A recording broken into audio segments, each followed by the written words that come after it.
Hi guys, welcome to my channel. Today I'm gonna be making Eforiro, and if you want to see how I prepared this soup, then keep on watching.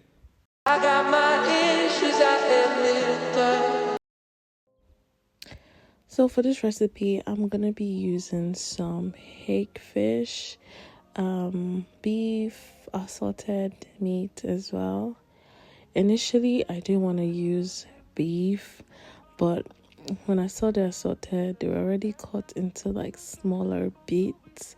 So I wanted to have like bigger chunks in my food. For those meat lovers that like to see what they're eating. So I got some meat from the freezer and I just cut some and added it to the assorted. You could use any protein of your choice. I just prefer to use this one today. You can use goat meat. You can use any kind of fish that you want to use. It just depends on what you like. You can add stockfish, just how you like your protein in your food. So I'm washing the meat. I washed this like 3 times because you want to get all the blood away from the meat. You probably would not get all of it, but you want to get most of it. Just have like a clear water and before you put it on the stove. So after doing that, I just put it on the stove and allowed it to heat up while I sliced my onion. I added some ginger and garlic. Seriously, I'm not sure I can cook anything without ginger and garlic.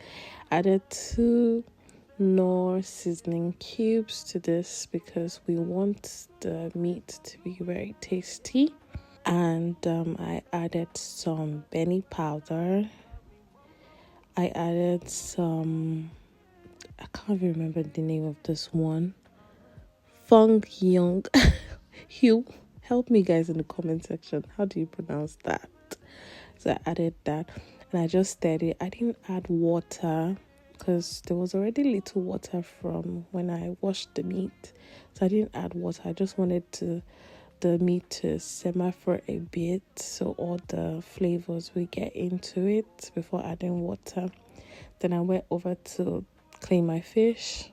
So this is the hake fish. I cleaned it with some warm water and try to take out the blood from it as well.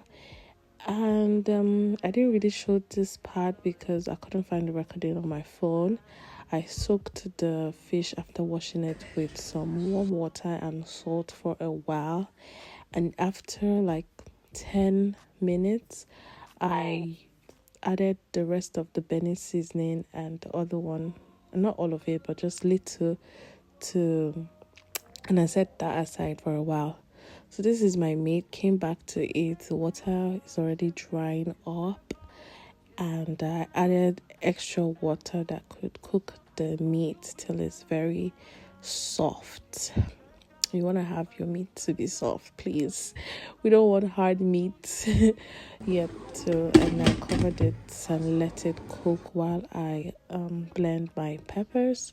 So I'm using the bell pepper. This is, I think I used about 3 or 4 bell pepper, and this long tatashi, is it tatashi, shombo, or whatever they call it, the long peppers, and scotch bonnet. I used 4 scotch bonnet because that scotch bonnet, it gets really hot, and I used 2 onion as well. So it can get very hot. You don't want to be putting too much. I just cut the peppers and make sure I cleaned them, remove all the stuff. And I blended it, even though I didn't show me blending. But you just want to have like a rough consistency, not very smooth. So when my meat was already cooked, I tasted it was already soft. Then I added the fish to it so it could just simmer for a bit.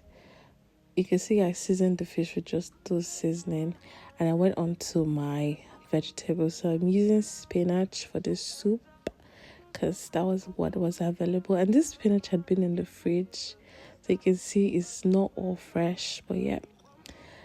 And I caught that. I didn't show that on camera, and I washed it. So I just added some palm oil. You want to let your oil get hot for a bit. Add some onion, more garlic, and ginger. I added some of that, stirred it, and I added some Eforiro. Guys, please let me know, do you wash your Eforiro or you don't wash it? I don't know what is the right way to use it. Do you wash it or you don't wash it? So after adding the Eforiro, I added my blended peppers. You can see that it's not very smooth. It's just roughly blended. So you want to allow that to heat up. I added little seasoning for extra flavor and let that fry. You want it to fry, yep, for a bit. Let everything cook together. Then I added crayfish powder and also let that fry together. You want to check on this. You don't want it to get burnt, so you just kind of keep stirring so it doesn't get burnt. You cook that for like 5-10 minutes. You will just know when it's ready. And I introduced the meat. See, some of the recordings were not here, but I added the meat. I had to separate the meat from the stock because I didn't want to put all of the meat stock in this food. So yeah, you can see I added just little because we don't want the soup to be too watery. So you just add very little stock to this sauce that you're making and let that cook for a bit before adding your spinach. So you want to taste it before you add your spinach, if it's tasty, if it's good enough. I added my spinach and just leave that for like a minute because you don't want your spinach to cook for a long time. And I introduced my fish again. So those fish, I actually put it in the air fryer so that it could be firmer. I put it in the air fryer, so yeah. And I added my crayfish. So once I put the fish and added my crayfish, I just mixed it, give it a good stir, and I turned off the stove because you know you don't want to be cooking your vegetables for a long time. 3 minutes max is okay for me. So yeah, and that's how you make your Eforiro. And you can pair this with rice. You can eat it with pounded yam. You can eat it with whatever swallow you prefer or rice. So yeah, thank you for watching. Bye.